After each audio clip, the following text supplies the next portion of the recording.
But myths are fiction. The stories they tell aren't true. They're lies and therefore worthless, even though breathed through silver. They're just beautiful lies. You can't seriously believe in fairy tales. Why not? I can, in fact, I do. But this is preposterous. How can you seriously believe a lie? Oh, Jack, myths are not lies. In fact, they're the very opposite of a lie. Myths convey the essential truth, the primal reality of life itself. Go on. Well, you see, we have been duped into using the word myth as being synonymous with a lie, because we have been duped into accepting the first real lie of materialism. And what is that? That is the hideous claim that there is no supernatural order to the universe.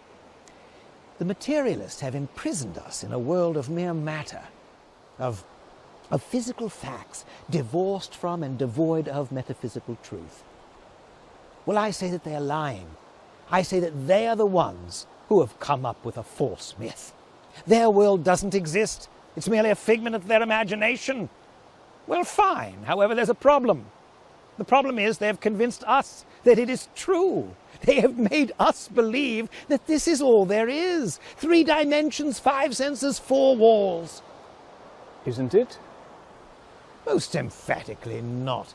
Jack, the 4 walls of materialism are the 4 walls of a prison, and the materialists are our jailers.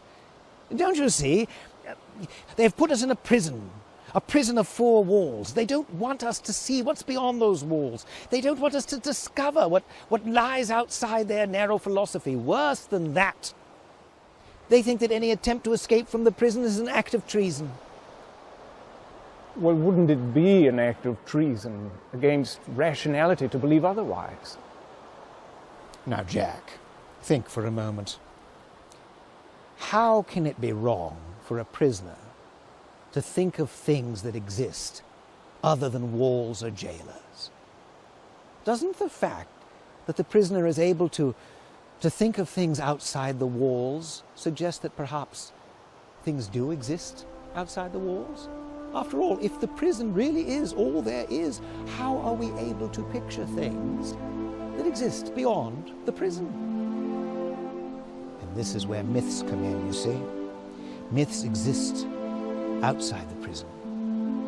Myths allow us to escape from the prison. Or if we are not able to escape, at the very least they allow us to catch a fleeting but oh so powerful glimpse of the beauty that lies beyond the walls.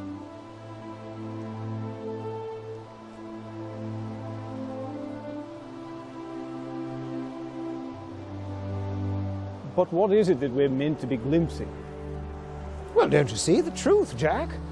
Myths show us a fleeting glimpse of truth itself. Truth. Truth. What on earth is this truth that you're talking about? Quid est veritas? What is truth? I'm glad to see that you've entered into the spirit of the myth, Jack. You've just cast yourself into the role of Pilate. Pilate? Oh, I see. You're able to believe in the lesser myths because you've already accepted the big one. Once you accept the big myth, the lie of Christ, it's easy to accept the smaller ones. Right, Holmes, I'll play the role of Pilate. I'll wash my hands of the whole nonsense.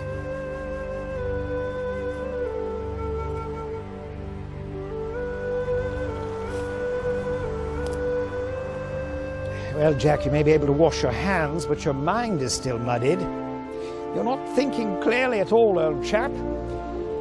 You're acting as if myths are mere arbitrary inventions of fiction, as if we pull them out of thin air. But what you don't understand is that we make things by the law in which we are made. We create because we are created. Creativity, imagination, is God's imageness in us. We tell stories because God is a storyteller. In fact, He is the storyteller. We tell our stories with words. He tells His story with history. The facts of history are his words, and providence is his storyline. Are you suggesting that all of history, that everything around us is all part of some divine myth? We are all part of his story. This very conversation is part of his story.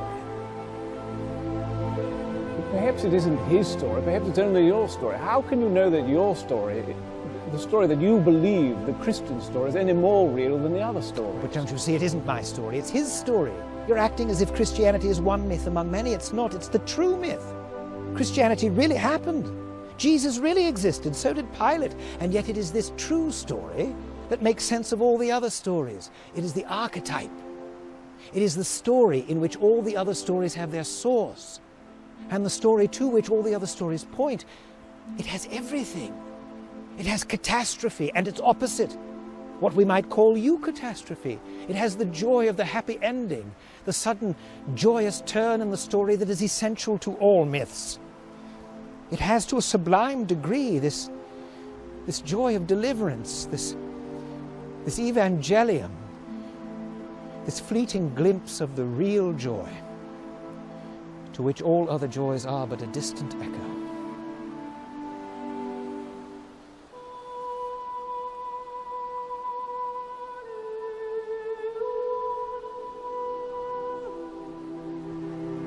Tolkien, what did you mean by catastrophe and eucatastrophe? Well, for example, it has the catastrophe of the fall and the eucatastrophe of the redemption. It has the catastrophe of the crucifixion and the eucatastrophe of the resurrection.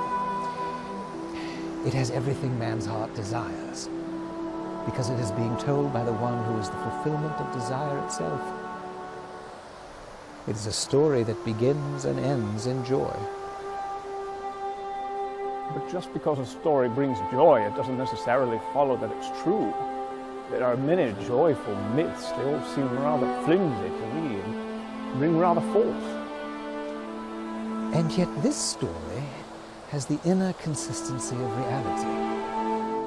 There is no tale ever told that men would rather find was true, and none which so many skeptical men have accepted as true on its own merits. Perhaps it's just a very well-written artifice. This story has the supremely convincing tone of primary art, not fiction, but of creation.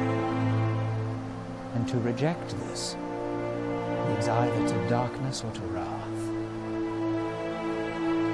And in my own life, it has led me from darkness to light. Astonishing.